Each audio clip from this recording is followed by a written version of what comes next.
Fuera, no estás invitado, dijo mi yerno en el momento en que me acerqué a la mesa de Navidad que acababa de arreglar.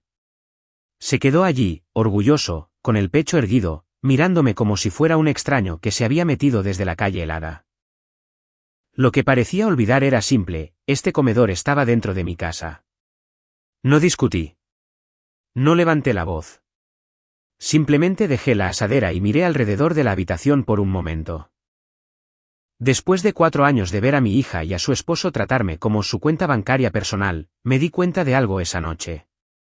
La cena de Navidad estaba a punto de cambiar de una manera que nunca esperaron. Estoy realmente agradecido de que estés aquí conmigo. Antes de que la historia continúe, dime en los comentarios desde donde estás escuchando, desde tu ciudad o país. Me encanta ver lo lejos que viajan estas historias. Además, ten en cuenta que algunos elementos han sido ligeramente dramatizados con fines narrativos y de aprendizaje. Cualquier similitud con nombres o lugares reales es puramente casual, pero el mensaje detrás de esta historia realmente importa. La pesada asadera de plata me quemaba a través de la gruesa tela de mis guantes de cocina mientras la llevaba con cuidado por la cocina. Había pasado toda la mañana preparando el lomo de res, asándolo, rociándolo, sazonándolo con romero, ajo y pimienta negra recién molida, de la misma manera que mi difunta esposa solía hacerlo cada Navidad. El aroma llenaba toda la casa, rico y reconfortante, el tipo de olor que una vez significó risas, calidez y familia reunida. Por un momento, de pie en la tranquila cocina, me permití creer que esta Navidad podría volver a sentirse normal. Abrí la puerta de madera batiente que separaba la cocina del comedor formal y entré llevando lo que debería haber sido la pieza central de la noche. Lo que encontré no fue calidez. Fue hostilidad. Mi mesa de comedor de caoba, una pieza enorme que había comprado 30 años antes, después de recibir mi mayor ascenso en la firma de ingeniería, estaba completamente rodeada. Todas las sillas estaban ocupadas. 12 asientos, 12 personas. Pero ninguna de ellas había sido invitada por mí. Mi yerno había llenado la habitación con su familia. Sus padres, sus 2 hermanos, sus esposas. Ya estaban a mitad de los preparativos de la cena sin mí. Alguien había abierto la bodega de vinos antes porque 2 botellas caras de vino tinto estaban descorchadas sobre la mesa. El líquido de color borgoña oscuro se arremolinaba en copas de cristal mientras reían a carcajadas y rompían los panecillos calientes que había horneado esa tarde. La escena parecía menos una reunión navideña y más como extraños celebrando dentro de una casa que habían decidido que les pertenecía. Me detuve al frente de la mesa. Ese asiento siempre había sido mío. No por ego, simplemente porque era el lugar natural para que se sentara el anfitrión. Pero ahora el padre de Diego lo ocupaba. Se reclinó cómodamente, haciendo girar su copa de vino con una expresión de suficiencia que sugería que ya había reclamado el trono. Nadie se movió. Nadie se puso de pie. Nadie se ofreció a despejar espacio para que pudiera dejar la pesada asadera en mis manos. Durante varios segundos, simplemente me quedé allí sosteniendo 13.6 kilogramos de carne asada caliente mientras la habitación zumbaba con una conversación que lentamente comenzó a desvanecerse a medida que la gente me notaba. Diego fue el primero en notarme. Tenía 36 años, alto y de hombros anchos, vistiendo un suéter de lana cuidadosamente ajustado que sabía que estaba muy por encima de los límites de sus ingresos inestables. Empujó su silla hacia atrás y se puso de pie lentamente, limpiándose la boca con una servilleta de lino, como si hubiera interrumpido algo importante. Luego se interpuso directamente en mi camino. No se ofreció a ayudar. No dijo «Feliz Navidad». Ni siquiera miró la asadera que llevaba. En cambio, se cruzó de brazos sobre el pecho y me miró con desprecio abierto. Era el tipo de mirada que un hombre le da a alguien que considera inferior. Bloqueó el espacio entre la mesa y yo, obligándome a detenerme. Luego dijo las palabras que destrozaron cualquier ilusión de que ésta seguía siendo mi familia. Fuera, su voz era tranquila, pero lo suficientemente fuerte para que todos en la mesa la escucharan. No estás invitado a sentarte con nosotros, continuó. Esta es una cena familiar privada. No tenemos espacio para ti aquí. El comedor quedó en silencio. Las risas cesaron al instante. Los tenedores se congelaron a mitad de camino hacia las bocas. Sentí un peso frío asentarse profundamente en mi estómago. Lentamente desvié mi mirada de Diego y miré a mi hija, Ximena, de 34 años. La niña que una vez había llevado sobre mis hombros por las ferias de otoño. La hija cuya matrícula universitaria había pagado por completo. La niña que había protegido después de que su madre falleciera. Esperé. Esperé a que se levantara. Esperé a que le dijera. Esperé. Esperé a que se levantara.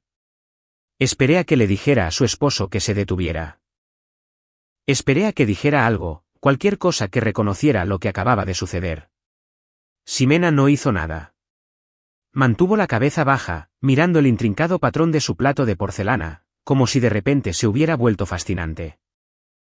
Su mano tembló ligeramente mientras levantaba su copa de vino y tomaba un sorbo lento. Se negó a mirarme. Su silencio habló más fuerte que cualquier palabra. Esto no era vacilación. Esto no era shock. Esto era acuerdo. Durante 4 años, había permitido que Ximena y Diego vivieran en mi casa, sin pagar alquiler, para que pudieran ahorrar dinero para su futuro. Cubrí los impuestos a la propiedad, pagué las facturas de servicios públicos, compré los comestibles y mantuve la casa. Soporté la carga financiera porque creía que los estaba ayudando a construir estabilidad para mi nieto Mateo. 7 años, brillante, curioso, y la única razón por la que había tolerado a Diego durante tanto tiempo. Y ahora, el día de Navidad, estaba en mi propio comedor siendo tratado como un invitado no deseado. Diego se acercó, acortando la distancia entre nosotros. Se inclinó ligeramente hacia adelante, usando su altura en un intento silencioso de intimidación. Te dije que te fueras, Teodoro, dijo con una mueca. Su dedo apuntó hacia la cocina. Ve a comer allí, o baja al sótano. Estamos tratando de disfrutar las vacaciones sin que tu humor deprimente las arruine.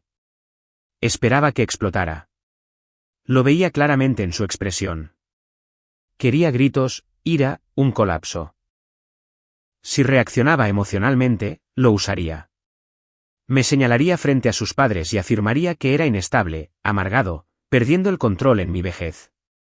Sería exactamente la narrativa que quería. Pero 40 años de ingeniería civil habían entrenado mi mente para hacer algo muy diferente en momentos de estrés. Cuando la presión aumenta, dejas de reaccionar emocionalmente. Analizas el sistema. Identificas los puntos débiles. Calculas. Así que no dije nada. Me giré ligeramente y coloqué con cuidado la asadera en el aparador de madera junto a la mesa del comedor. La ajusté para que quedara perfectamente centrada en la superficie. Luego me quité los guantes de cocina y los doblé cuidadosamente junto a la asadera. La habitación permaneció en silencio. Todas las personas en esa mesa me observaban como si estuvieran presenciando un experimento. Esperaban que el viejo se quebrara. No lo hice. En cambio, les di la espalda a todos y salí del comedor. Mis pasos eran firmes, medidos, controlados. El pasillo se extendía largo y silencioso frente a mí.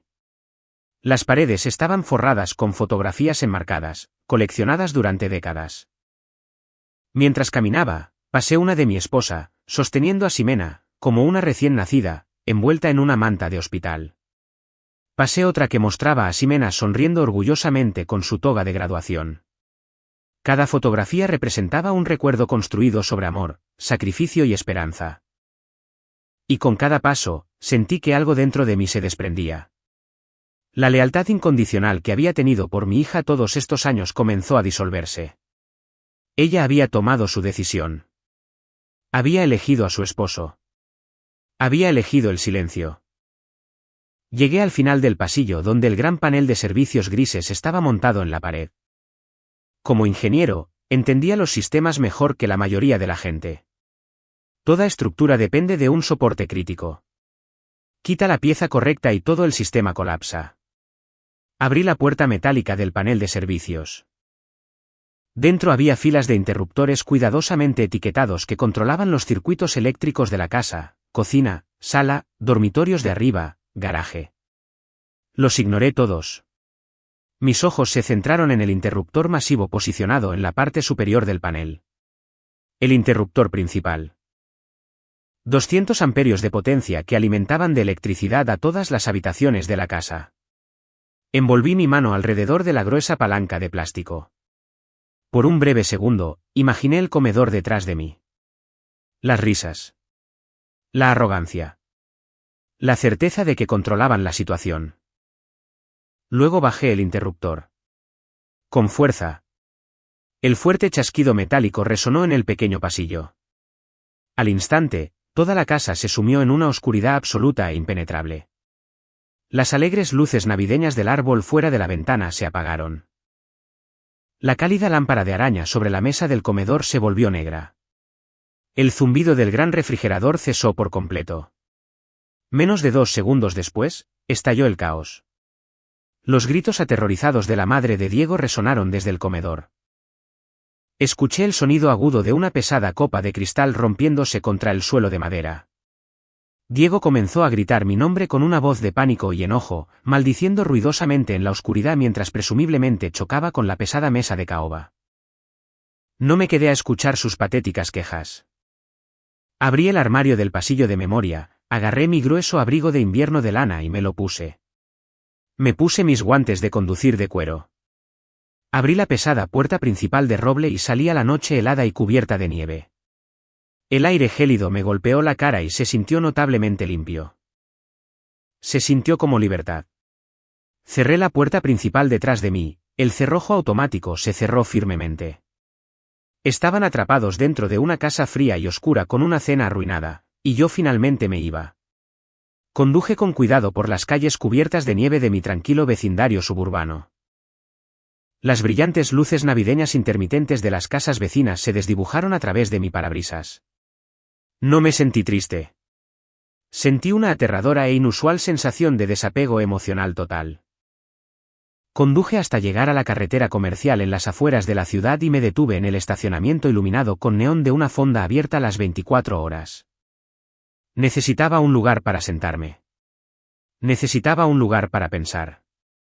Empujé las puertas de cristal, la pequeña campana sobre mi cabeza sonó bruscamente. La fonda estaba casi vacía, con olor a café rancio, limpiador de pisos industrial y aceite de freír viejo. Era un marcado contraste con la lujosa casa que acababa de abandonar, pero agradecí la dura realidad. Me deslicé en un asiento de vinilo rojo agrietado en la esquina más alejada, lejos de las grandes ventanas delanteras. Una camarera con un uniforme azul descolorido y una expresión agotada se acercó a mi mesa. No me deseó una feliz Navidad. Simplemente volteó una taza de cerámica blanca gruesa y la llenó hasta el borde con café negro humeante. Asentí en agradecimiento, envolviendo mis manos frías y enguantadas alrededor de la taza caliente para absorber el calor. Tomé un sorbo lento. El café estaba amargo y me quemó la lengua, trayendo mis pensamientos acelerados bruscamente al momento presente. Necesitaba averiguar dónde iba a dormir esa noche. Necesitaba reservar una habitación de hotel. Metí la mano en el bolsillo interior de mi abrigo de lana y saqué mi teléfono inteligente. La pantalla iluminó mi cara con una luz azul fría en la tenue fonda. Abrí mi aplicación bancaria segura para verificar el saldo de mi cuenta corriente y poder reservar una habitación decente en el centro. La aplicación solicitó mi autenticación de huella digital. Presioné mi pulgar contra la pantalla. El pequeño círculo de carga giró durante unos segundos antes de mostrar mi panel financiero. Desplacé la pantalla más allá de mi cuenta corriente básica, que tenía un saldo normal de unos pocos miles de pesos. Mis ojos se desviaron hacia la sección etiquetada como ahorros de emergencia primarios. Mi corazón dejó de latir por completo en mi pecho. El aliento salió de mis pulmones en un jadeo agudo y doloroso. El número que brillaba en la pantalla no tenía absolutamente ningún sentido. La cuenta de ahorros de emergencia debería haber contenido exactamente $80,000 lo que equivale a aproximadamente $1,400,000 pesos mexicanos, considerando un tipo de cambio de $1 igual a 17 pesos mexicanos con 50 céntimos. Era un número muy específico. Ese dinero no era solo un fondo genérico para imprevistos. Era la cantidad exacta del pago del seguro de vida que había recibido después de que mi hermosa esposa falleciera de un cáncer agresivo hace 5 años. Había jurado un juramento silencioso a su memoria de que nunca tocaría ni un solo centavo de ese dinero para mis propias necesidades. Esos $400,000 pesos mexicanos eran sacrosantos. Estaban guardados de forma segura, destinados a ser un fondo universitario completamente libre de deudas para mi nieto Mateo. Fue el último regalo de mi esposa para el futuro de nuestra familia. La pantalla frente a mí mostraba un saldo disponible actual de $0. Parpadeé rápidamente, frotándome los ojos cansados, asumiendo que... Rápidamente toqué la pantalla, forzando mi dedo tembloroso a abrir el historial detallado de transacciones de la cuenta de ahorros. El historial se cargó inmediatamente. Solo había una transacción reciente listada. Ayer por la mañana, exactamente a las 9:15 de la mañana, se había iniciado y completado con éxito una transferencia bancaria masiva. Los $400,000 pesos mexicanos completos se habían movido en un solo y devastador barrido. Miré los detalles de la transferencia. El beneficiario no era un banco reconocible ni una firma de inversión estándar. El dinero había sido transferido directamente a la cuenta de una compañía comercial de títulos y fideicomisos ubicada a 2 pueblos de distancia. El pesado y sofocante peso de la comprensión se abatió sobre mí, allí mismo en el solitario cubículo de la fonda. El incidente repugnante en la mesa de la cena de Navidad hace apenas una hora. Diego bloqueando agresivamente mi camino. Diego gritándome que saliera de la habitación. Diego tratando de humillarme frente a toda su familia mientras mi hija permanecía sentada en silencio. No fue solo un acto de crueldad espontánea y ebria. Fue una distracción meticulosamente calculada. Diego había provocado una pelea emocional masiva, esperando que yo estuviera demasiado angustiado, demasiado enojado o demasiado desconsolado para revisar mis aplicaciones financieras durante el largo fin de semana festivo. Diego no solo me había insultado, me había robado activamente. Había robado el legado de mi difunta esposa.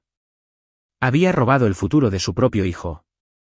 Y actualmente estaba usando mi dinero para financiar algún tipo de transacción inmobiliaria masiva a mis espaldas.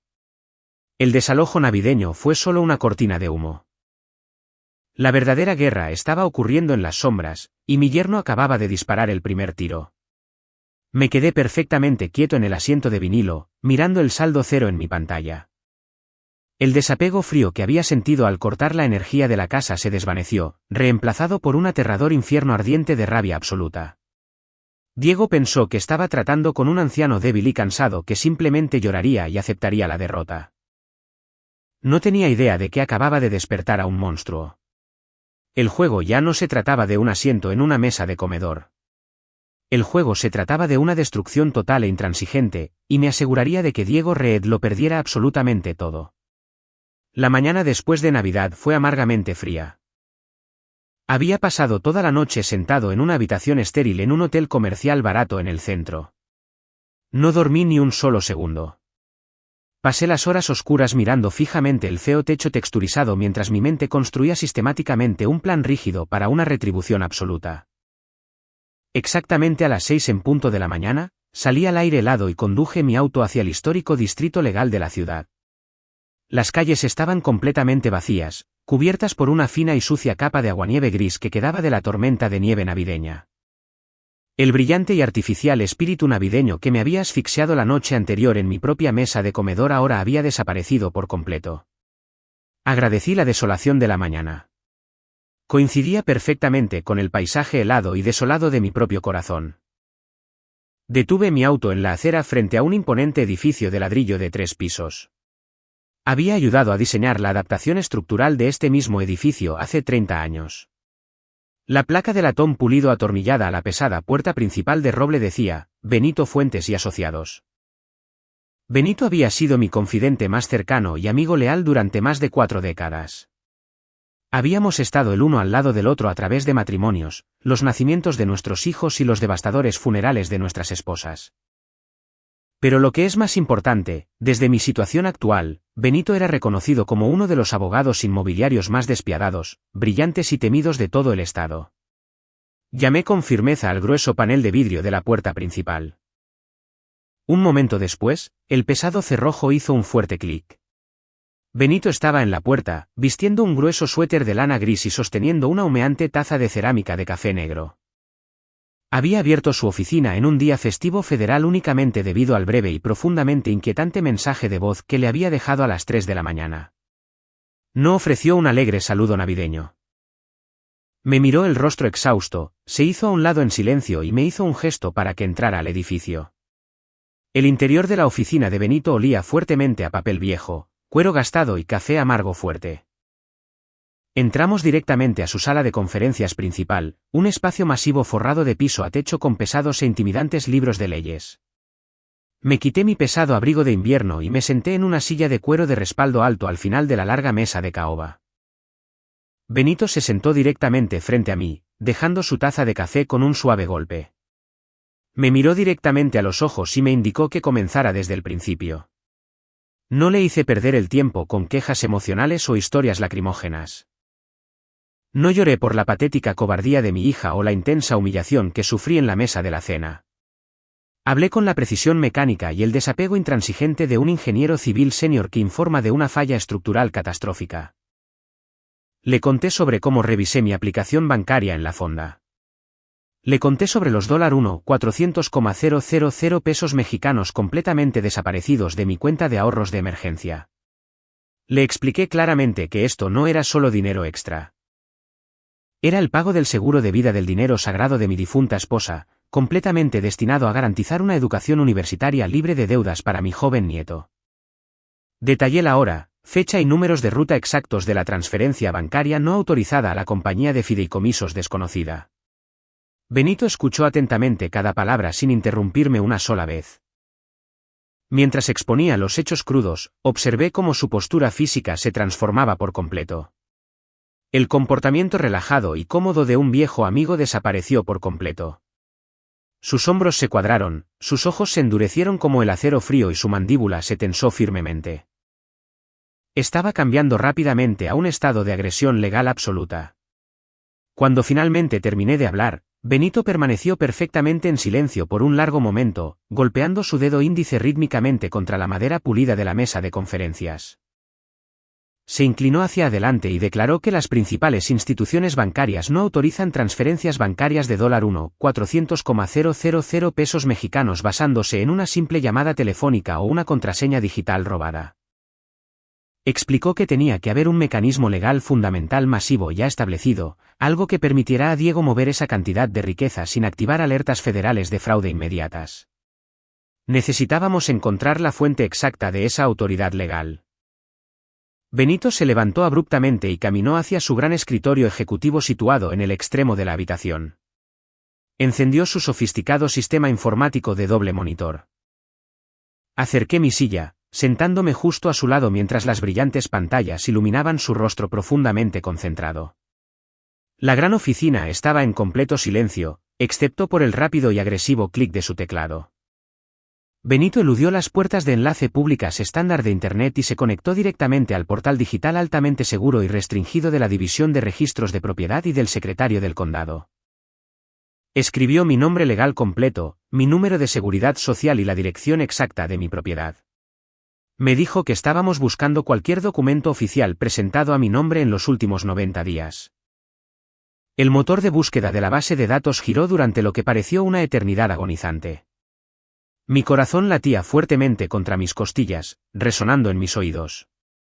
Observé cómo la barra de progreso verde avanzaba lentamente por la parte inferior de la pantalla. Finalmente, el sistema llenó una densa lista de documentos registrados oficiales. Benito los escaneó rápidamente. La mayoría de ellos eran muy antiguos y completamente inofensivos. Vio la escritura original de mi casa de hace 30 años. Vio el certificado oficial de pago de hipoteca que había presentado con orgullo hace una década. Pero en la parte superior de la lista, resaltado automáticamente en amarillo brillante por el sistema, había una entrada completamente nueva. La fecha de presentación estampada en el documento era exactamente hace 14 días. Era un lunes. Recordé ese día específico perfectamente, porque Diego se había ofrecido generosamente a llevar mi auto al mecánico para cambiarle el aceite, dejándome efectivamente varado y solo en casa durante varias horas. Había creado la ventana de oportunidad perfecta. Benito pasó el cursor del ratón sobre el enlace del documento azul brillante. Hizo una pausa, mirándome con una expresión grave y seria, advirtiéndome que me preparara mentalmente para lo que estábamos a punto de ver. Hizo clic en el enlace y un documento legal escaneado apareció inmediatamente en el monitor grande de la derecha. El título impreso en la parte superior del documento en letras negras audaces e innegables me heló la sangre. Decía, Poder Notarial General Duradero. Sentí que el aire abandonaba por completo mis pulmones. Benito rápidamente comenzó a desplazarse por las 4 páginas de texto legal denso y complicado. Leyó las cláusulas más peligrosas en voz alta, traduciendo la pesada jerga legal a una realidad aterradora y fácil de entender. El documento otorgaba explícitamente a mi yerno un control absoluto, irrestricto y total sobre todo mi patrimonio personal. Le daba la autoridad legal inquebrantable para acceder a todas mis cuentas bancarias, vaciar mis cajas de seguridad, tomar decisiones médicas críticas en mi nombre y vender sin esfuerzo cualquier propiedad inmobiliaria que poseyera. Según este documento legalmente vinculante, Diego actuaba legalmente como mi apoderado absoluto. Para los bancos, el gobierno local y todo el sistema financiero, Diego y yo éramos exactamente la misma persona. Miré la pantalla brillante con pura e inalterada incredulidad. Benito se desplazó hasta la última página del documento donde se encontraban las firmas autorizadas. Allí, perfectamente ubicada en la línea punteada designada, estaba mi firma. Era una réplica absolutamente impecable y aterradora de mi escritura única. Cada bucle, cada inclinación y cada punto de presión específico estaban perfectamente imitados. Diego claramente se había sentado en su habitación y lo había practicado cientos de veces hasta que lo dominó. Pero había un defecto fatal e incriminatorio que demostraba que el documento era una falsificación completa. Directamente debajo de la firma falsa había un pequeño sello circular con la fecha y la firma oficial de un notario público. Benito se acercó mucho más al monitor, sus ojos entrecerrándose peligrosamente mientras inspeccionaba el sello notarial. Reconoció el nombre de inmediato. El notario era un individuo corrupto que operaba desde un sombrío y fallido concesionario de autos usados en el lado sur de la ciudad, alguien a quien Benito había investigado previamente por facilitar cierres de bienes raíces fraudulentos. Diego no solo había falsificado mi nombre en un papel. Había contratado a un funcionario estatal corrupto para validar ilegalmente el documento, haciéndolo parecer completamente legítimo e infalible para el sistema bancario. Esto no fue un crimen repentino de oportunidad o un momento de debilidad. Fue un asesinato financiero altamente sofisticado y meticulosamente planeado. Diego había estado sentando las bases para este robo masivo durante semanas, sonriéndome en la mesa del desayuno mientras planeaba activamente despojarme de todo por lo que había trabajado toda mi vida. Los $400,000 pesos mexicanos desaparecidos eran solo el comienzo de su plan. Con este poderoso documento en su poder, Diego tenía la autoridad absoluta para vender mi casa sin mi conocimiento. Benito giró lentamente su gran silla de cuero para mirarme, su rostro completamente desprovisto de cualquier suavidad o emoción. Me miró a los ojos y declaró claramente que ya no estábamos tratando con un yerno arrogante y con derecho. Estábamos tratando con un criminal altamente peligroso y calculador que actualmente tenía las llaves de toda mi existencia. Benito no dejó de moverse después de descubrir el documento falsificado. La revelación del poder notarial falso flotaba pesadamente en el aire de la tranquila oficina, pero no había absolutamente tiempo para sentarse y procesar el shock emocional. Como ingeniero civil, fui entrenado para analizar la integridad estructural de un edificio después de una falla crítica. Benito estaba haciendo exactamente lo mismo con mi vida. Inmediatamente abrió una nueva pestaña en el navegador de su computadora. Comenzó a rastrear el número de ruta exacto de la compañía de fideicomisos que había recibido mis $400,000 pesos mexicanos robados. Me senté rígidamente a su lado, con el pecho apretado, mirando el gran monitor, mientras navegaba a través de una compleja red oculta de registros corporativos y bases de datos financieras. Escribió furiosamente, con la mandíbula apretada por la ira. Me explicó en voz baja y constante que los criminales a menudo usan compañías fantasma anónimas para ocultar fondos robados, esperando crear un laberinto que las autoridades no puedan seguir rápidamente. Pero Diego no era un cerebro criminal sofisticado.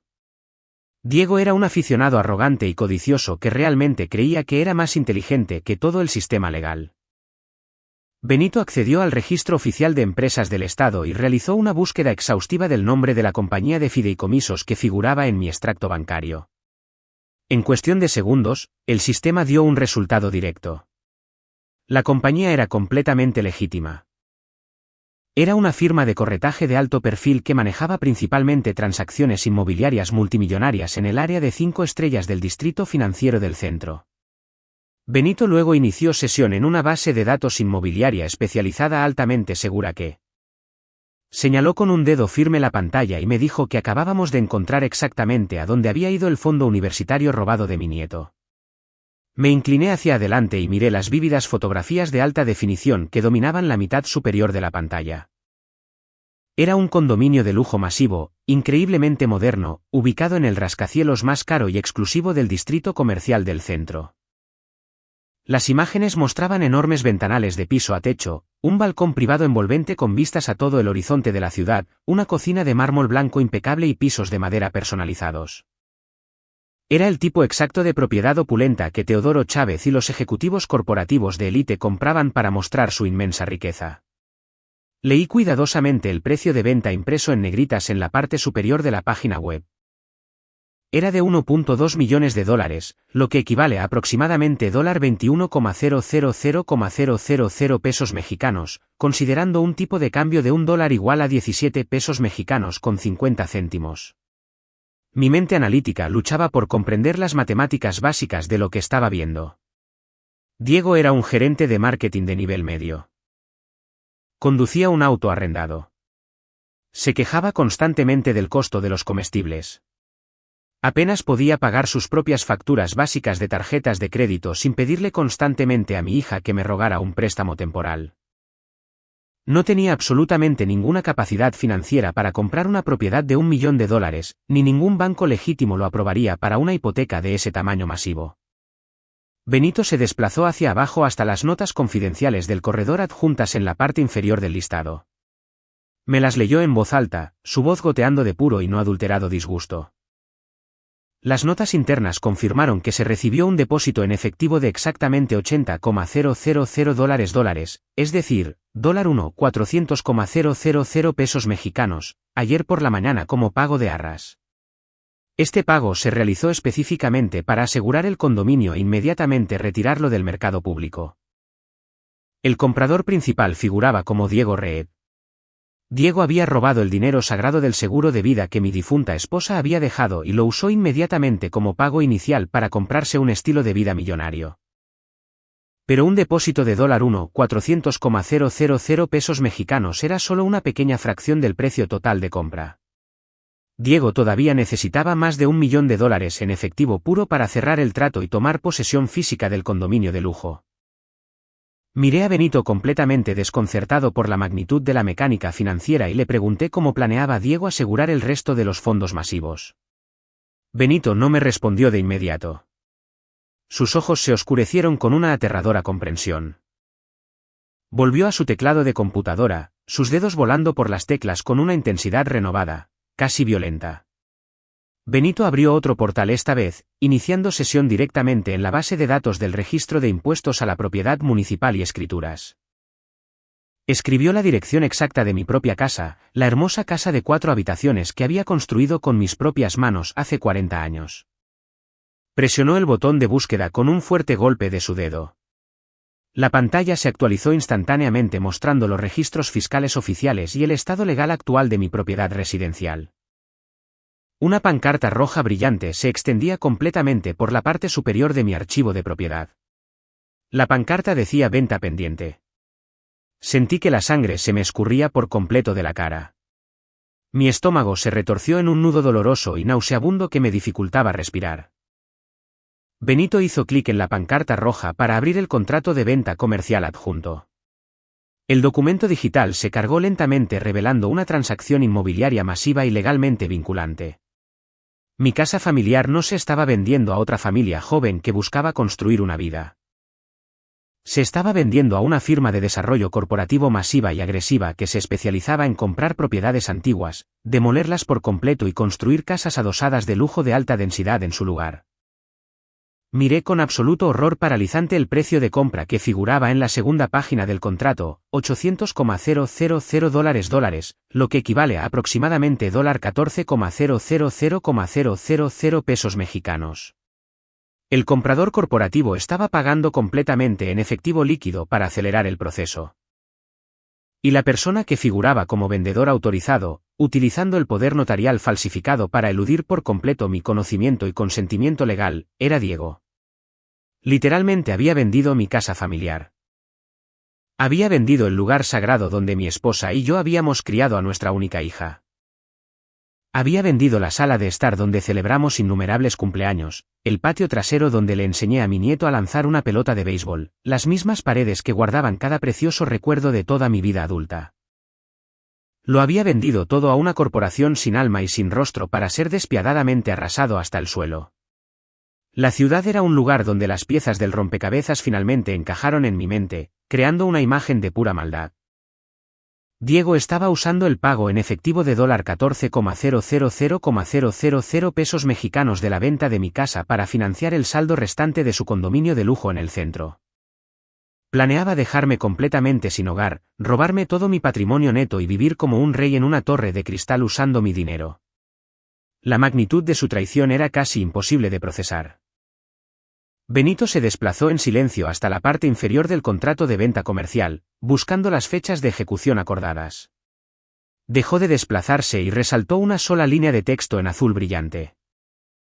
Apuntó su bolígrafo plateado directamente a la pantalla, golpeando el monitor de cristal para asegurarse de que entendiera la urgencia. La fecha oficial de cierre para la venta de mi casa figuraba como el 31 de diciembre. Hoy era 26 de diciembre. Miré la fecha en la pantalla, la aterradora gravedad de la situación aplastándome el pecho como un peso físico. Teníamos exactamente 4 días. En exactamente 4 días, los desarrolladores corporativos transferirían $14,000,000 pesos mexicanos a una cuenta bancaria controlada completamente por mi yerno. Luego, instantáneamente transferiría esos fondos robados a la compañía de fideicomisos del centro para finalizar la compra de su condominio de lujo. En 4 días, perdería legalmente la propiedad de mi casa. Perdería los ahorros de toda mi vida y me quedaría vagando por las calles heladas sin absolutamente nada a mi nombre. Diego había cronometrado todo perfectamente. Había planeado este asesinato financiero masivo en torno al caos de la temporada navideña, sabiendo muy bien que los bancos, las oficinas de abogados y los edificios gubernamentales operaban con horarios muy limitados. Sabía que la gente estaría distraída con reuniones familiares y compras navideñas. Pensó que su plan maestro era completamente impecable.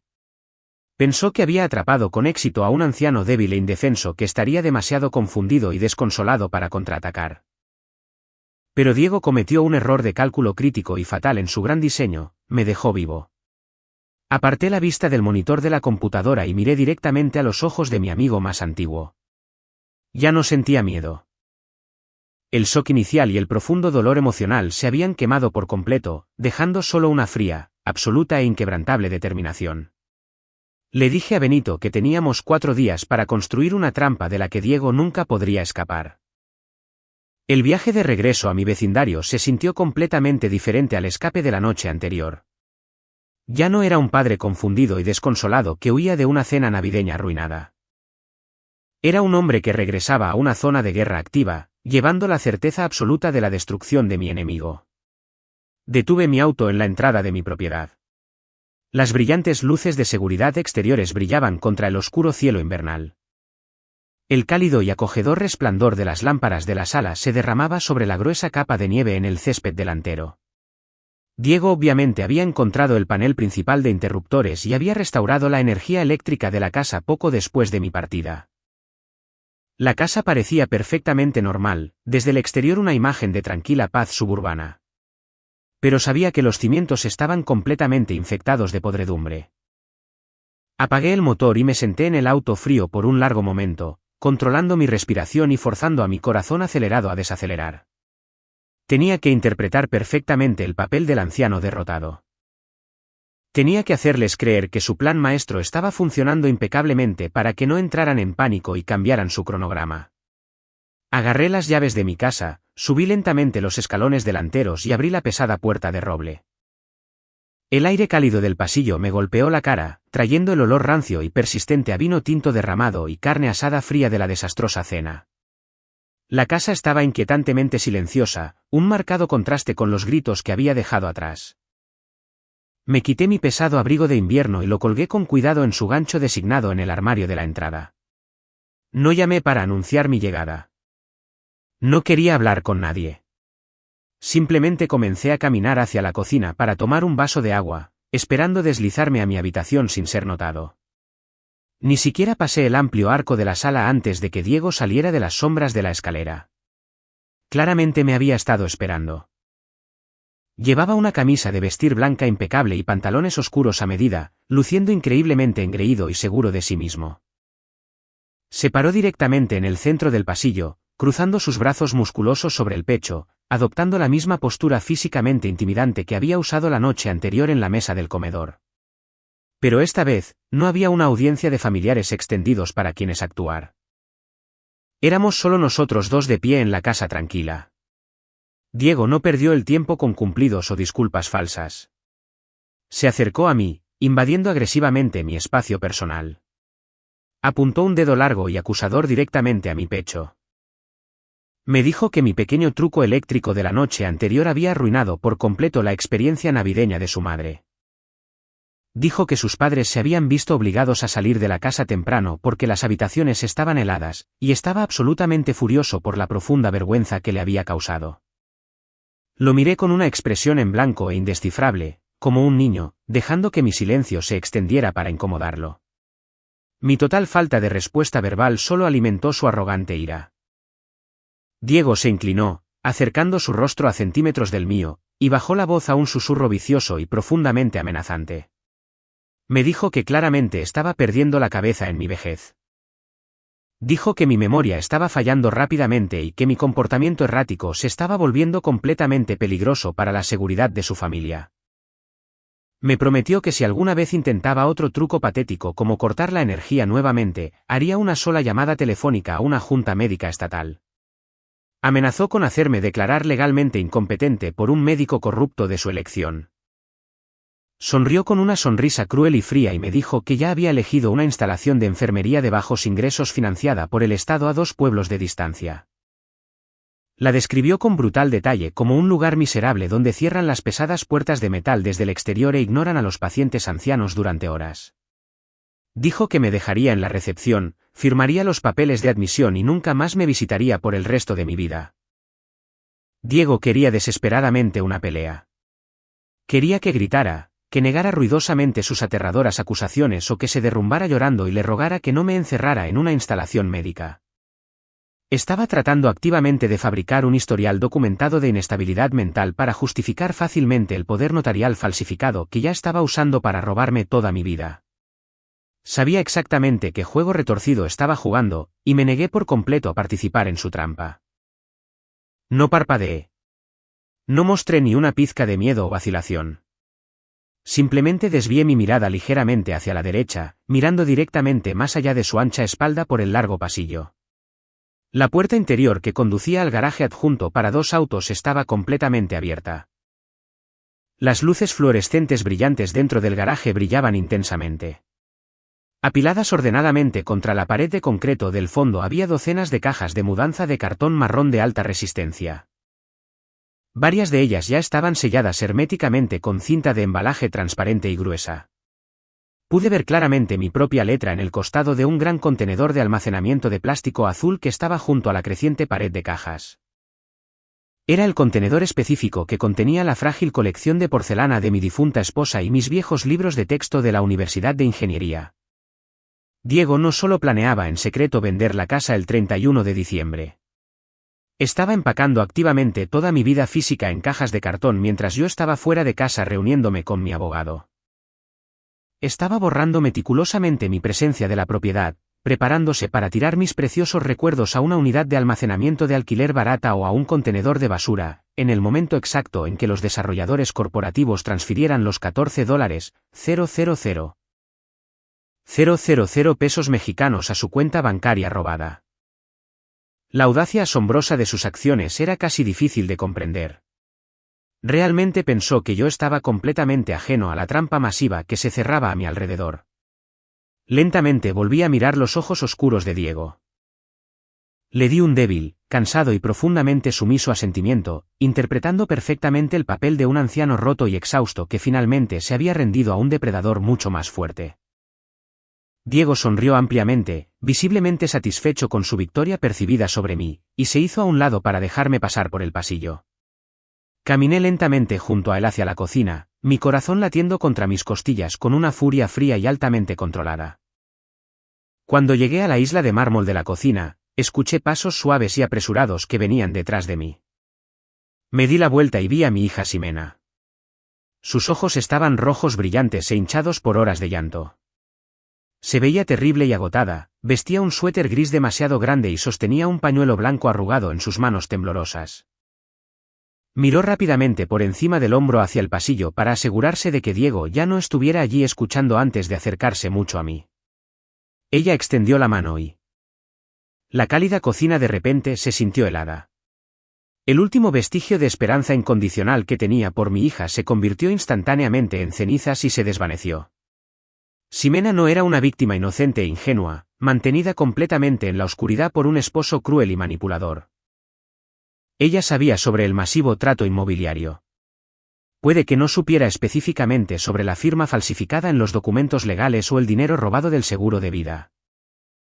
Pero sabía absolutamente que Diego estaba planeando una maniobra financiera masiva usando mis bienes personales para comprarles una vida completamente nueva. De alguna manera se había convencido de que sacrificar mi hogar, mi seguridad financiera y mi dignidad personal era un precio perfectamente aceptable para evitar que su esposo tóxico solicitara el divorcio. Me estaba rogando activamente que caminara voluntariamente hacia mi propia ejecución, solo para que ella pudiera fingir que su matrimonio suburbano perfecto era exitoso. Suave pero firmemente, saqué mi brazo de su agarre desesperado. Miré a la hija que había criado desde su nacimiento y no sentí absolutamente nada más que un vacío aplastante en mi pecho. Ella claramente había elegido su bando en esta guerra. La línea estaba oficialmente trazada en la arena, y ella estaba parada directamente al lado del enemigo.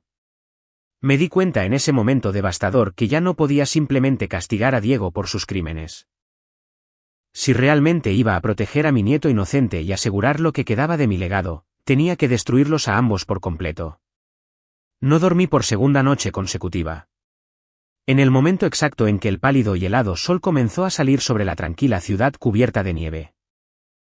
A la mañana siguiente, ya estaba sentado en la pesada silla de cuero para invitados dentro de la oficina legal privada de Benito. Había llamado a su teléfono celular personal durante mi corto viaje desde la casa y le había contado cada detalle aterrador del enfrentamiento en el pasillo oscuro. Le conté sobre la enorme pila de pesadas cajas de mudanza de cartón marrón que estaban en mi propio garaje.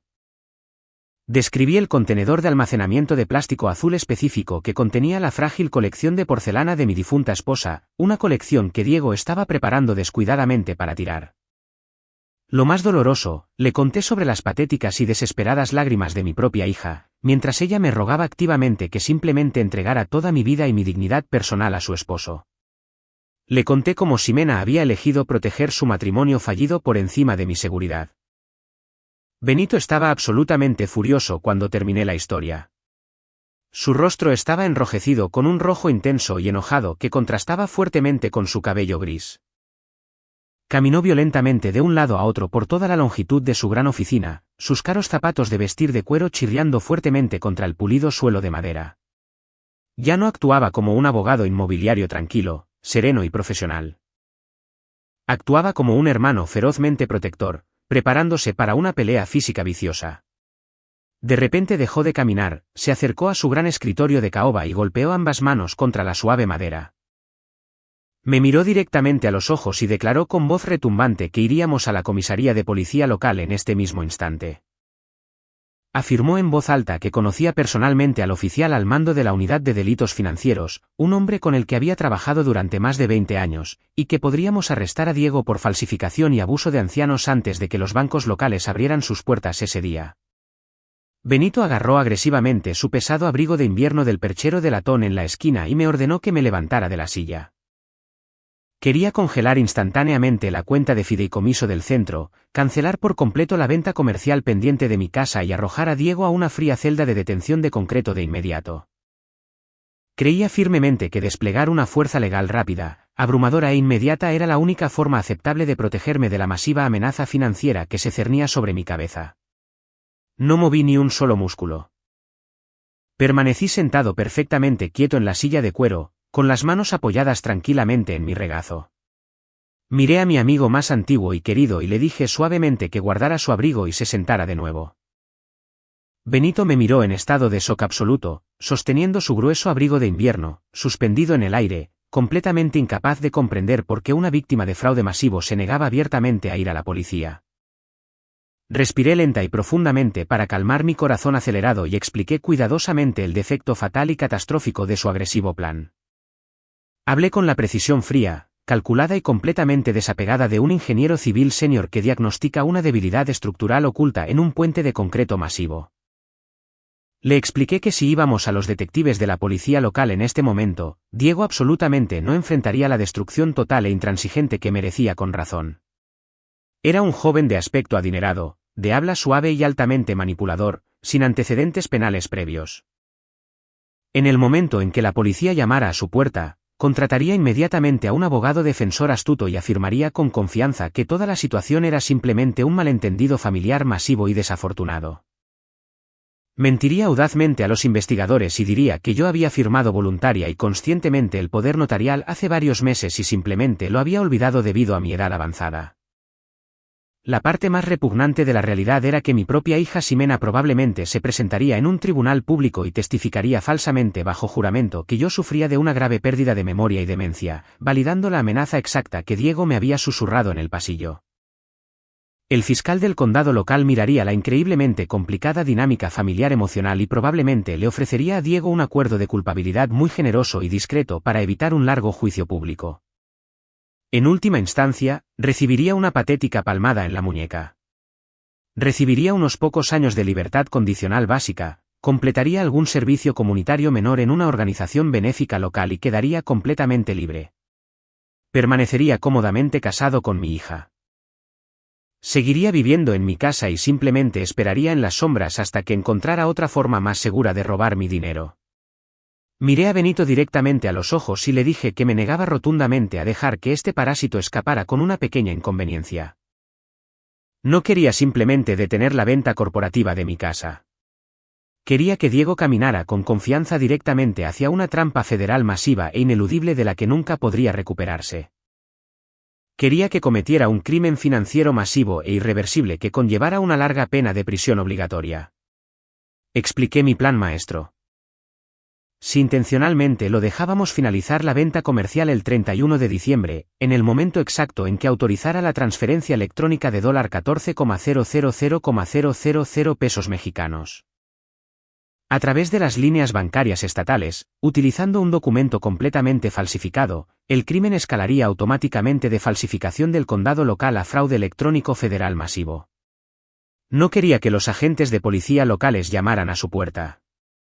Quería que el Buró Federal de Investigaciones, FBI, estuviera fuertemente involucrado. Quería que enfrentara una década obligatoria tras gruesos muros de concreto, completamente despojado de su orgullo arrogante y su riqueza robada. Benito bajó lentamente su pesado abrigo de invierno, la ira drenando de su rostro. Me miró en total silencio durante mucho tiempo, sus ojos muy abiertos con una compleja mezcla de profundo shock, ligero miedo y profundo e innegable respeto. Lentamente caminó de regreso alrededor de su gran escritorio de caoba y se sentó pesadamente en su silla ejecutiva de cuero.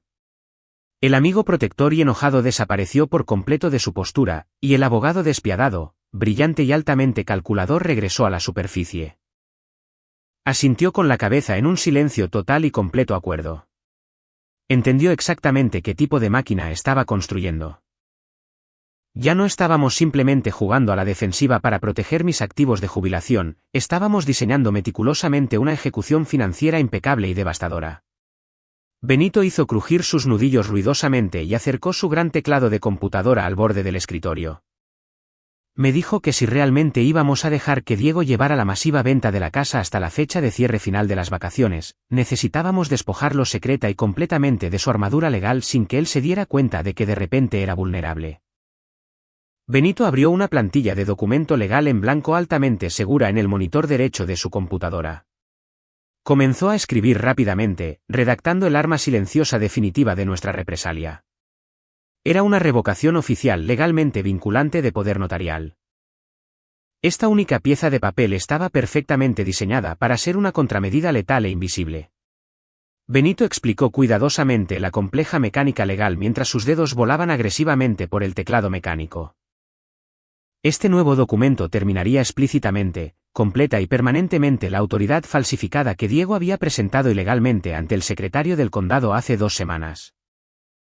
El documento establecería en términos absolutos, innegables y médicamente sólidos que yo estaba en plena y perfecta posesión de mis facultades mentales, y que cualquier y todos los poderes, mandatos o autorizaciones anteriores quedaban inmediatamente nulos y sin efecto bajo la pena total de perjurio. Pero el verdadero genio absoluto de este documento legal específico era su secreto total. Benito estructuró meticulosamente la revocación para que no requiriera legalmente que Diego la firmara, la reconociera o incluso recibiera una notificación física directa para que fuera aplicada activamente por el Estado. Íbamos a quitarle la red de seguridad crítica por completo de debajo de sus pies mientras él estaba parado con confianza en el cable más alto, dejándolo caer a su destrucción absoluta. Benito imprimió el pesado y denso documento legal en papel grueso y caro con marca de agua. Colocó las 4 páginas cuidadosamente sobre el escritorio de madera, directamente frente a mí, y me entregó su pluma fuente de plata pesada favorita. Leí cada palabra impresa con una inmensa y satisfactoria sensación de justicia inminente. Presioné la fría punta de la pluma de plata sobre el papel y firmé mi nombre legal completo en la línea punteada. Mi firma era nítida, firme y completamente auténtica, un hermoso y marcado contraste con la patética y temblorosa falsificación que Diego había presentado al condado. Benito inmediatamente tomó el documento de mis manos, presionó su pesado sello oficial de notario de acero profundamente en la esquina inferior de la página y firmó su propio nombre con un floreo como testigo legalmente vinculante. El documento ahora estaba completamente armado y era increíblemente peligroso. Benito no simplemente puso las páginas en un sobre y envió la revocación por correo, esperando que la lenta y competente burocracia gubernamental la procesara eventualmente. Eludió por completo el sistema público. Accedió al portal de presentación digital directo, expedito y altamente seguro, reservado estrictamente para abogados y jueces estatales de alto nivel. Subió los escaneos digitales de alta resolución de la revocación recién firmada directamente a la base de datos del Registro Central del Estado. Ambos nos sentamos en tenso silencio y observamos cómo la barra de progreso verde se movía lentamente por la pantalla de la computadora. Un fuerte y agudo pitido electrónico resonó de repente en los altavoces de la computadora. El sistema estatal generó un número de confirmación de 12 dígitos en rojo brillante. El documento fue registrado legalmente de forma oficial y vinculado permanentemente a mi registro financiero público. La trampa estaba perfectamente tendida y completamente oculta. El poder notarial falsificado que Diego creía profundamente que le daba un control absoluto e incuestionable sobre toda mi vida y mi propiedad ahora no valía absolutamente nada. No era más que un pedazo de papel muerto y vacío flotando en el sistema. Pero debido a que presentamos la revocación directamente en el registro estatal seguro, Diego no recibiría absolutamente ninguna advertencia o notificación. Caminaría con confianza directamente a la compañía de títulos del centro en la víspera de Año Nuevo, vistiendo su traje caro, creyendo completamente que tenía el poder absoluto de un rey. No sería consciente de que legalmente no era más que un criminal común y desesperado que cometía un delito federal masivo ante cámaras de seguridad de alta definición. Me recosté en la cómoda silla de cuero, sintiendo una sonrisa oscura, fría y completamente desconocida tocar las comisuras de mi boca. El tablero estaba perfectamente preparado. Las piezas se movían exactamente a donde quería que fueran. Ahora solo tenía que regresar a mi casa e interpretar impecablemente el patético papel de la víctima derrotada y rota durante 3 días más agonizantes. Regresé a mi casa con la certeza absoluta de un hombre que acababa de sabotear secretamente un puente de concreto masivo para que colapsara. Entré en el camino de entrada, Estacioné mi auto en el garaje junto a las imponentes pilas de cajas de mudanza de cartón y entré por la puerta interior con los hombros intencionalmente encorvados. Dejé escapar un largo y pesado suspiro que resonó fuertemente en el pasillo silencioso, transmitiendo perfectamente mi desesperación fabricada a cualquiera que escuchara.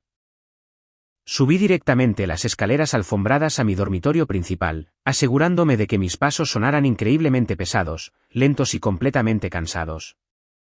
Fui al fondo de mi gran vestidor y saqué una maleta de cuero marrón gastada y descolorida que no había usado en más de una década.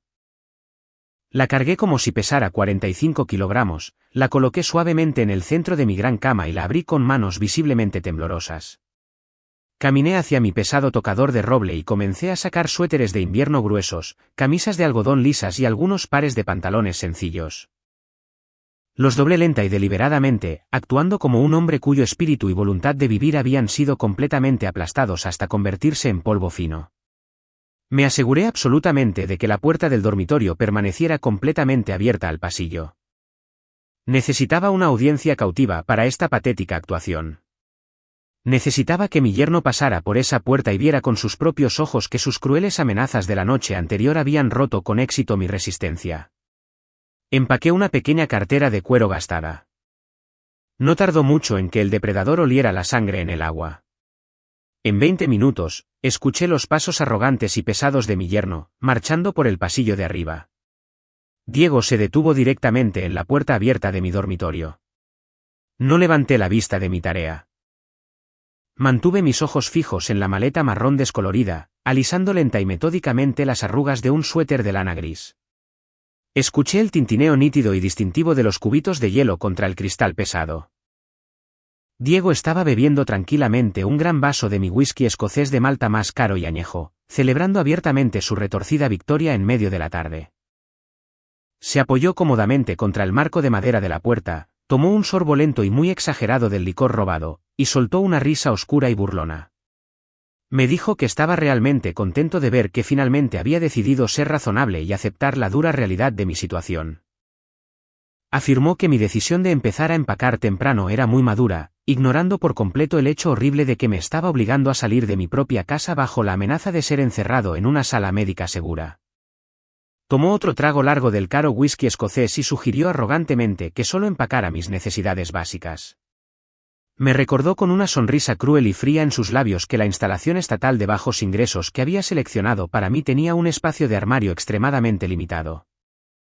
De hecho, tuvo la audacia de decirme que ya no necesitaría mis bonitos trajes a medida ni mis caros zapatos de vestir de cuero, porque mi nueva vida consistiría enteramente en sentarme en una silla de plástico mirando una pantalla de televisión en blanco todo el día.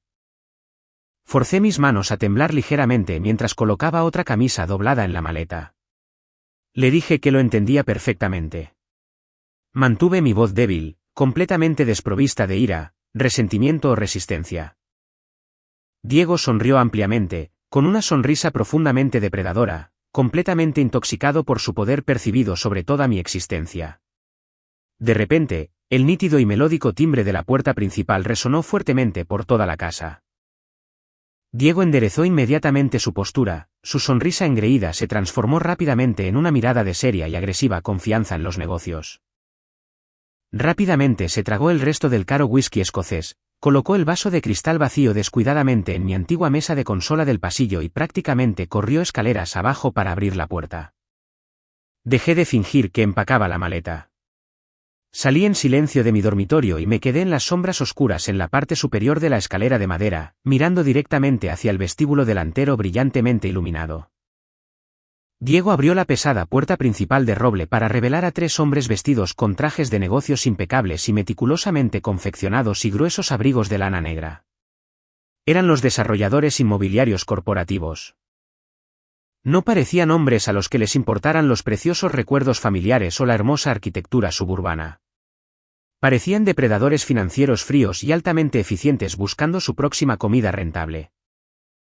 Diego los saludó con un entusiasmo excesivo, casi vergonzoso, estrechándoles vigorosamente las manos y dándoles la bienvenida a la casa como si él mismo hubiera construido los cimientos con sus propias manos.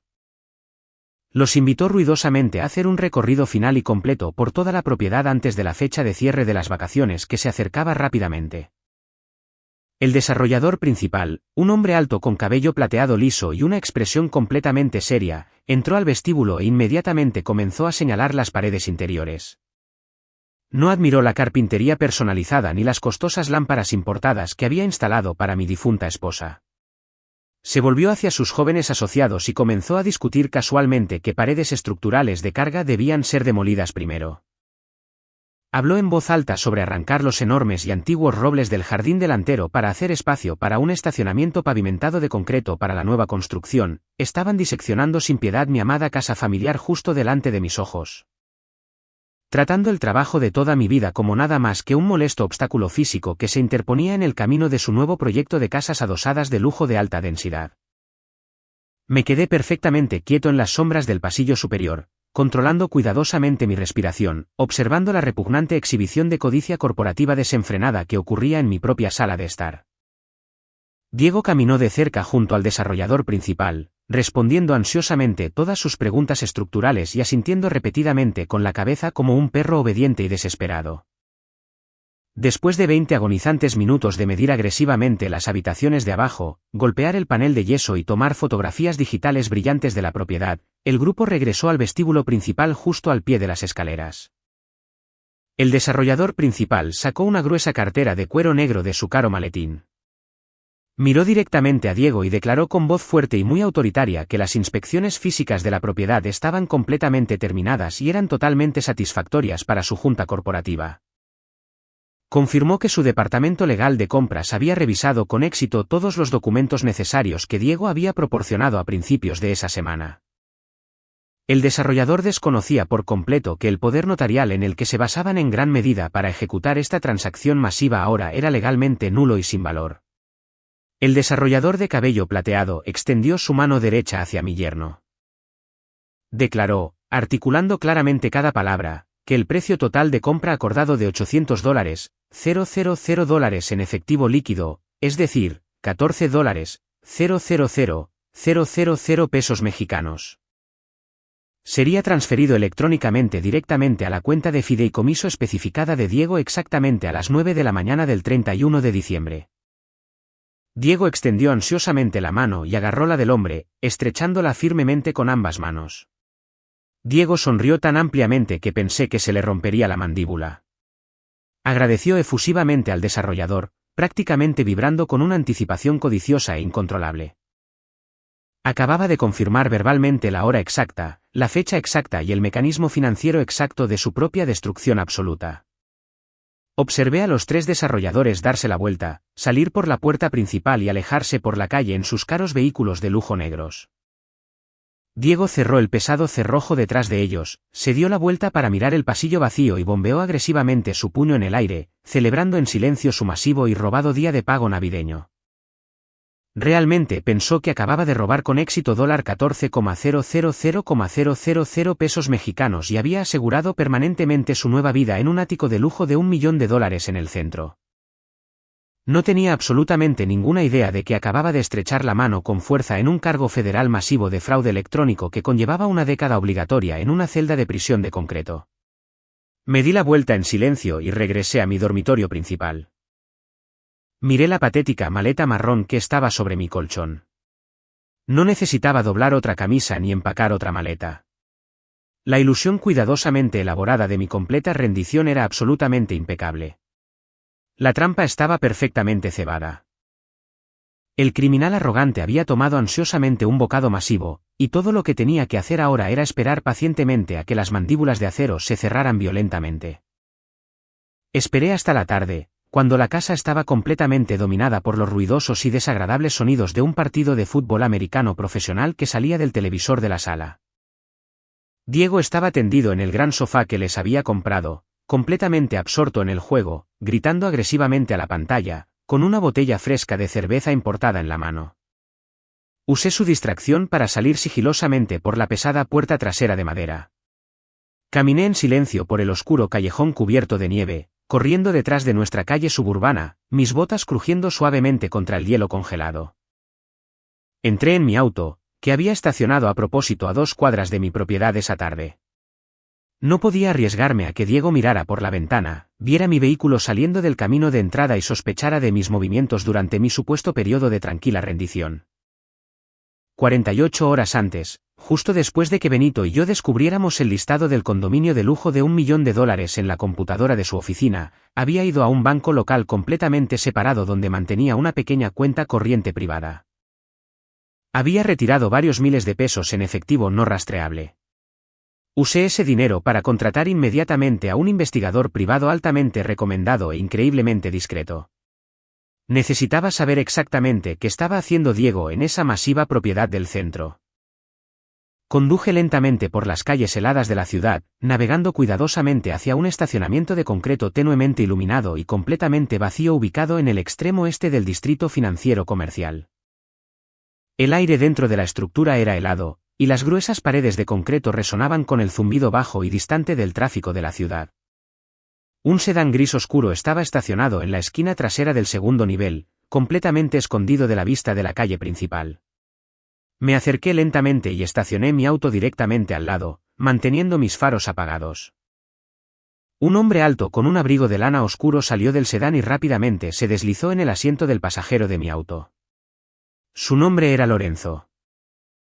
Era un detective de la policía estatal retirado que ahora se ganaba la vida de manera muy lucrativa y discreta, exponiendo los secretos oscuros y fuertemente guardados de los ricos ejecutivos corporativos. No perdió el tiempo con presentaciones educadas o cálidos saludos navideños. Llevaba un grueso y pesado sobre de Manila en sus manos enguantadas de cuero oscuro. Levantó la mano y encendió la pequeña luz de techo de mi auto, iluminando el espacio estrecho y helado con un resplandor amarillo áspero e implacable. Me miró con una expresión profundamente comprensiva y pesada, una mirada específica que instantáneamente me hizo sentir un nudo en el estómago. Me dijo que había estado manteniendo una vigilancia física ininterrumpida sobre mi yerno y el edificio de condominios de lujo del centro durante los últimos 2 días completos.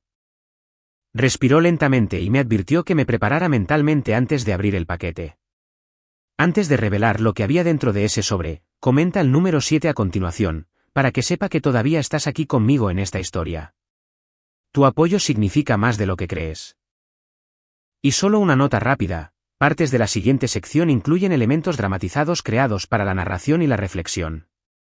Si eso no es algo que disfrutes, siéntete libre de dejar de mirar aquí. Lorenzo desenrolló lentamente el hilo rojo que sellaba el sobre de Manila y sacó una gruesa pila de fotografías de vigilancia brillantes y de alta resolución. Colocó las primeras fotografías en la consola central de mi auto, alisándolas con su mano enguantada. Las imágenes eran increíblemente claras, tomadas con un teleobjetivo altamente sofisticado. La primera fotografía mostraba las enormes y altísimas puertas de vidrio del edificio de condominios de lujo. Diego estaba parado perfectamente en el centro del encuadre, vistiendo su caro abrigo de invierno a medida. Se veía increíblemente feliz, mostrando su sonrisa brillante, arrogante y muy segura. Miré la imagen, mi mente tratando desesperadamente de entender la situación. Esperaba que la siguiente fotografía lo mostrara entrando al hermoso edificio con un agente inmobiliario profesional, quizás sosteniendo una cinta métrica para planificar las dimensiones de la sala de estar o dibujando exactamente dónde colocar las pesadas cajas de juguetes de madera de mi nieto. Realmente pensé que su repugnante plan maestro era simplemente robar despiadadamente mi dinero para mejorar a la fuerza la situación de vida de su familia. Pero mientras Lorenzo colocaba en silencio la segunda y tercera fotografías, la fría y aterradora realidad de la situación se abatió sobre mí como una enorme ola de agua helada. Diego no estaba absolutamente solo en las fotografías. Estaba parado muy cerca de una mujer joven, notablemente hermosa. Parecía no tener más de 24 años, con cabello rubio largo y suelto, vistiendo una chaqueta de cuero de diseñador muy cara y botas altas. En la tercera fotografía, Diego tenía su brazo envuelto de forma apretada e íntima alrededor de su cintura, acercándola increíblemente a su cuerpo mientras caminaban con confianza juntos por el pulido vestíbulo de mármol blanco del edificio de lujo. Lorenzo tocó la tercera fotografía con una sonrisa. Su dedo índice y comenzó a explicar con calma la horrible situación. Me dijo que el nombre de la joven era Valeria. Era una asistente de marketing junior en la misma firma corporativa donde Diego trabajaba actualmente. Lorenzo explicó con voz firme que Diego y esta joven habían estado muy involucrados en una aventura romántica secreta y profundamente íntima durante los últimos 8 meses. Diego había estado financiando discretamente su lujoso estilo de vida de alta gama, usando las diversas tarjetas de crédito que constantemente obligaba a mi hija a pagar con su propio salario. Lorenzo continuó colocando más fotografías en la consola, cada una significativamente más devastadora e innegable que la anterior. Había imágenes vívidas de Diego y la joven sentados increíblemente cerca en un exclusivo restaurante del centro, bebiendo grandes vasos de champán importado y riendo a carcajadas hasta altas horas de la noche. Había imágenes de ellos caminando de la mano saliendo de una boutique de muebles modernos de alta gama ubicada en el rico distrito comercial. Lorenzo señaló con el dedo una fotografía específica y muy detallada, que mostraba a Diego firmando agresivamente un portapapeles de entrega digital sostenido por un cansado conductor de camión de mudanzas. Lorenzo explicó que Diego estaba recibiendo decenas de miles de dólares en muebles italianos nuevos hechos a medida directamente en el ático del condominio de lujo. Estaba amueblando en gran medida la suite masiva y hermosa según las exigentes especificaciones de su joven amante. Miré las fotografías brillantes, mis manos desnudas agarrando el frío volante de cuero de mi auto tan fuerte que mis nudillos se pusieron completamente blancos y mis articulaciones me dolían por la presión. Escaneé desesperadamente las imágenes buscando cualquier señal o cualquier pequeño detalle oculto que indicara que Diego estaba haciendo espacio para su verdadera familia. Diego no planeaba vender mi casa y mudar a su esposa e hijo a una casa más grande y mejor. Planeaba robar el masivo pago en efectivo de $14,000,000 pesos mexicanos de los desarrolladores corporativos, finalizar con éxito la compra del condominio de lujo enteramente para él y su amante, y desaparecer por completo en la ciudad. La pura crueldad meticulosamente calculada de su gran diseño era casi imposible de comprender completamente para mi mente de ingeniero. Diego tenía la intención de dejar que los despiadados desarrolladores corporativos arrasaran mi amada casa familiar hasta el suelo, dejándome intencionalmente completamente sin hogar y totalmente indigente en el frío invierno.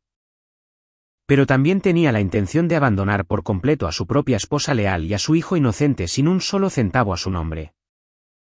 Ximena había estado parada justo frente a mí en mi cálida cocina apenas ayer, sollozando fuertemente y rogándome que cooperara ciegamente con Diego porque realmente creía que este masivo trato inmobiliario iba a salvar permanentemente su matrimonio fallido.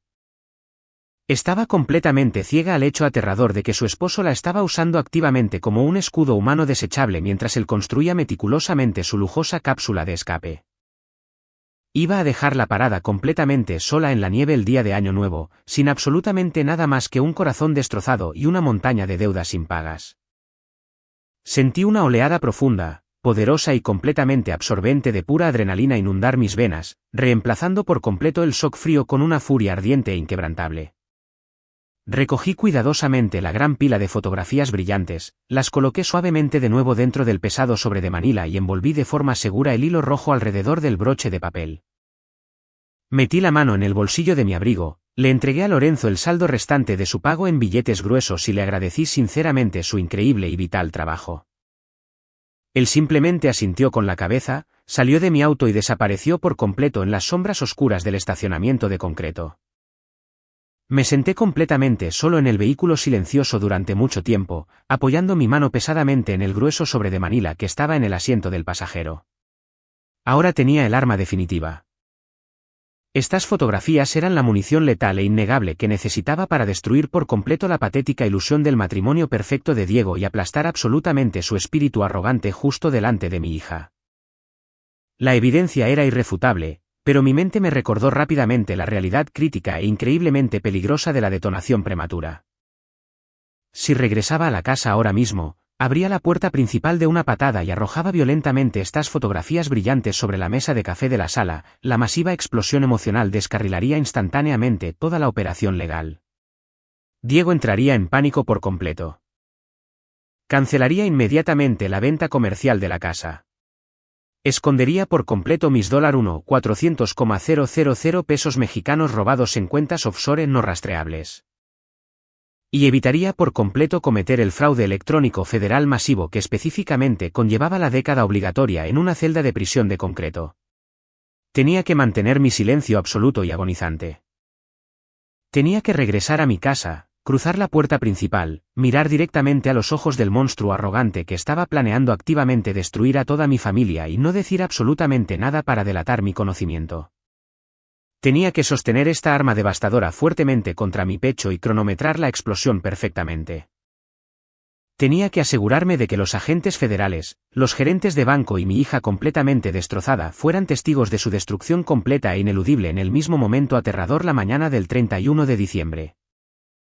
La mañana del 31 de diciembre amaneció con un viento helado y amargo que sacudía las ventanas de mi dormitorio. Me desperté mucho antes de que el sol intentara siquiera atravesar las pesadas nubes grises de invierno. Hoy era el día. Las últimas horas del año estaban pasando, y la masiva trampa federal que había pasado los últimos 4 días construyendo meticulosamente finalmente estaba armada y lista para ser activada. Permanecí perfectamente quieto en mi cama por unos momentos escuchando los sonidos familiares de mi casa despertándose por lo que sabía que sería la última vez bajo estas aterradoras condiciones. Pasillo abajo, escuché los pasos pesados y agresivos de mi yerno moviéndose rápidamente entre su dormitorio y el baño principal. Diego no se movía como un hombre que simplemente iba a una reunión de negocios estándar de vacaciones. Se movía con el ritmo frenético y altamente energizado de un hombre que creía firmemente que estaba a punto de conquistar el mundo entero. Lentamente me levanté de la cama, me puse mi suéter de lana simple y mis pantalones de pana, y bajé las escaleras a la cocina para preparar una cafetera de café negro. Me senté en silencio en la isla de mármol, esperando que comenzara la actuación. 10 minutos después, Diego entró en la cocina, y la pura arrogancia que irradiaba de su cuerpo era genuinamente sofocante. Estaba vestido con un traje nuevo, increíblemente caro, de color azul marino a medida que le quedaba perfectamente en los hombros. Llevaba una camisa de seda blanca impecable, una corbata de seda plateada y un par de zapatos de cuero negro muy pulidos que hacían clic fuertemente contra los azulejos del suelo de la cocina. Se veía exactamente como un ejecutivo corporativo millonario saliendo de las páginas de una revista de lujo. Obviamente había comprado todo este atuendo completamente a crédito, anticipando arrogantemente la masiva transferencia bancaria de $14,000,000 pesos mexicanos en efectivo que estaba programada para llegar a su cuenta de fideicomiso robada en solo unas pocas horas. Pasó directamente a mi lado, sin ofrecer un simple buenos días, abrió el refrigerador y agarró una botella de agua mineral importada cara. Se apoyó contra el mostrador, cruzó los tobillos y me miró con una expresión de absoluto y no adulterado desprecio. Realmente creía que era el rey indiscutible de mi castillo, de pie triunfalmente sobre las ruinas rotas y patéticas de mi larga vida. Diego tomó un sorbo lento de su agua mineral y revisó el pesado reloj de oro en su muñeca izquierda. Me miró con una sonrisa fría, completamente desprovista de empatía. Me dijo que me asegurara de que todas mis patéticas cajas de cartón marrón estuvieran bien selladas y apiladas junto a la puerta principal antes de que regresara a casa esa tarde. Me habló lenta y ruidosamente, usando el mismo tono condescendiente que un maestro frustrado usaría para regañar a un niño muy lento y desobediente. Anunció con orgullo que había finalizado personalmente todo el papeleo de admisión necesario para mi reubicación permanente. Afirmó que una furgoneta de transporte médico barata estaba programada para llegar a mi entrada exactamente al mediodía de mañana, justo el día de Año Nuevo. Describió la furgoneta con detalles viciosos, diciéndome que era el tipo que usaban para transportar pacientes indigentes que no tenían absolutamente ninguna familia que los cuidara. Quería que entendiera completamente la absoluta desolación de mi futuro inmediato. Me ordenó que me sentara tranquilamente en el porche delantero con mi única maleta marrón cuando llegara la furgoneta, prohibiéndome estrictamente hacer una escena dramática y emocional frente a los vecinos. Me advirtió que si causaba algún problema o me negaba a subir al vehículo de transporte, me cortaría por completo el acceso a mi nieto Mateo para siempre. Usó al niño que amaba más que a nada en el mundo como un arma cruel final para asegurar mi total obediencia. Me senté en la isla de la cocina mirando el oscuro reflejo de mi café negro. No levanté la voz. No discutí. Simplemente le di un lento y muy derrotado asentimiento con la cabeza. Mi sumisión silenciosa era exactamente el combustible que su enorme ego necesitaba desesperadamente. Se rió entre dientes oscuramente, colocó la botella de agua vacía en el mostrador y me dio la espalda para agarrar su pequeño maletín de cuero del pasillo. En ese mismo momento, mi hija Ximena entró en la cocina. Llevaba una gruesa bata de forro polar rosa, con el pelo recogido en un moño desordenado. Se veía increíblemente cansada, pero había una sensación forzada y desesperada de esperanza y emoción apoderándose por completo de su rostro. Pasó directamente a mi lado, ignorando por completo mi presencia, y fue directamente hacia su esposo. Le rodeó el cuello con los brazos a Diego y lo besó profundamente. Se echó hacia atrás, alisando su corbata de seda plateada con las manos, y lo miró con ojos llenos de devoción ciega. Le dijo lo increíblemente guapo que se veía con su nuevo y caro traje. Le deseó la mejor de las suertes en su masivo cierre de negocios de hoy. De hecho, sonrió con una sonrisa genuina y brillante y le dijo que estaba increíblemente orgullosa de lo mucho que estaba trabajando para asegurar permanentemente el futuro financiero de su familia. El nivel de trágica y repugnante ironía que resonaba en la cálida cocina era casi insoportable. Estaba alabando activamente al mismo monstruo que estaba tramando en silencio destruir por completo toda su existencia. La observé acariciar su mejilla, completamente inconsciente de que el hombre al que estaba besando actualmente tenía un llavero digital seguro para un ático de lujo en el centro que pertenecía exclusivamente a su joven amante rubia. No tenía absolutamente ninguna idea de que, mientras ella estaba ocupada agradeciéndole por salvar su matrimonio, él estaba planeando meticulosamente salir de la compañía de títulos con $14,000,000 pesos mexicanos en efectivo robado y nunca más regresar a esta casa. Ella lo estaba ayudando ansiosamente a cargar el arma que él iba a apuntar directamente a su corazón.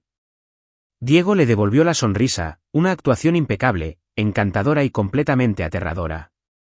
Le besó la frente, le prometió que celebrarían con una cena cara esa noche y le dijo que la amaba. La mentira salió de su boca tan fácilmente, tan naturalmente, que me heló la sangre. Diego se dio la vuelta y salió por la puerta principal. La pesada puerta de roble se cerró de golpe detrás de él con un fuerte golpe final. Escuché el potente motor de su auto arrendado arrancar en el camino de entrada y retroceder lentamente hacia la helada calle invernal. Ximena se quedó junto a la ventana delantera, observándolo felizmente alejarse hacia su gran destino. Soltó un largo y satisfecho suspiro, se dio la vuelta y finalmente me miró, sentado en la isla de la cocina. Su sonrisa se desvaneció instantáneamente, reemplazada por una expresión fría y endurecida de leve molestia. Me recordó bruscamente que necesitaba terminar de empacar mis cosas antes de que llegara la furgoneta de transporte mañana. Me dijo que no arruinara el estado de ánimo festivo de Diego esa noche llorando o quejándome de mis nuevos arreglos de vida. Luego me dio la espalda y subió las escaleras para despertar a mi nieto. El total desprecio que mostró por mi humanidad cimentó mi determinación. No quedaba absolutamente nada que salvar entre nosotros. Permanecí sentado en la tranquila cocina durante exactamente 10 minutos más, asegurándome de que ella estuviera completamente ocupada en el segundo piso. Me levanté, caminé hacia el armario del pasillo y saqué mi pesado abrigo de invierno. Metí la mano en el fondo del estante superior y recuperé mi maletín de cuero negro cerrado. Dentro de ese estuche seguro descansaban los dos elementos que estaban a punto de vaporizar por completo todo el mundo de Diego. Tenía la revocación certificada y legalmente vinculante del poder notarial que lo despojaba oficialmente de toda autoridad legal, y tenía el grueso sobre de Manila que contenía las fotografías de vigilancia de alta resolución de su joven amante secreta. Agarré el pesado asa del maletín, mis nudillos se pusieron blancos de anticipación. El tiempo de esconderse en las sombras había terminado oficialmente. El tiempo de interpretar al anciano débil y derrotado había expirado por completo.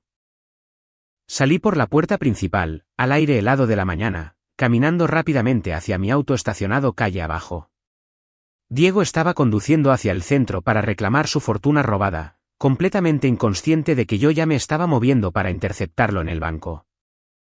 La cuenta regresiva final había comenzado oficialmente.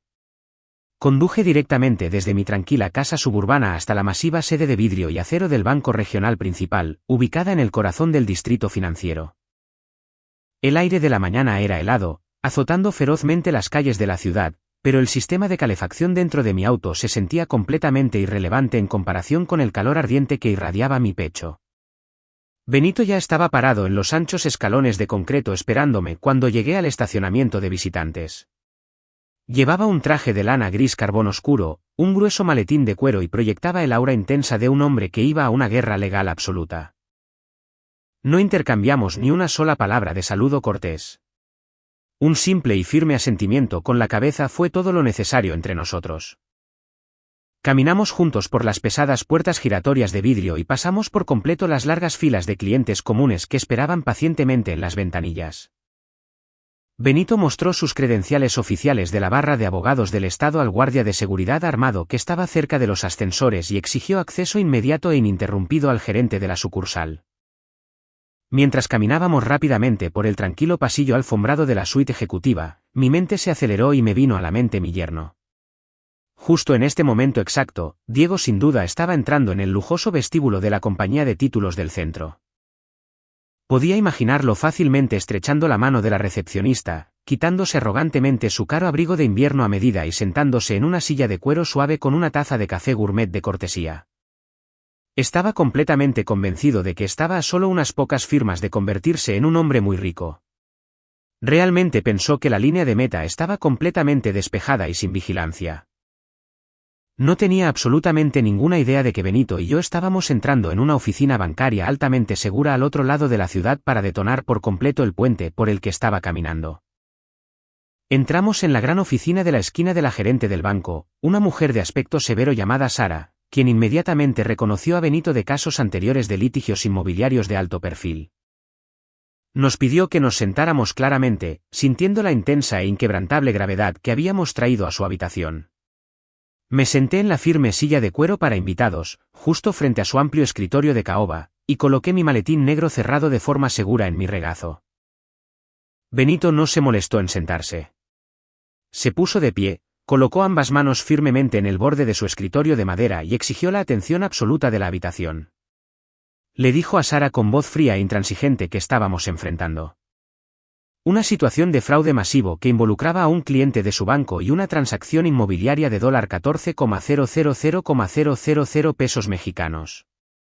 Sara, la gerente del banco, escuchó atentamente, su expresión se volvió más seria con cada palabra de Benito. Ella asintió, indicando que entendía la gravedad de la situación y que estaba lista para cooperar. Benito le entregó los documentos de revocación del poder notarial y las fotografías de vigilancia, explicando cómo Diego había intentado robar mi patrimonio. Sara examinó los documentos con una mirada profesional, su rostro mostrando una mezcla de sorpresa y determinación.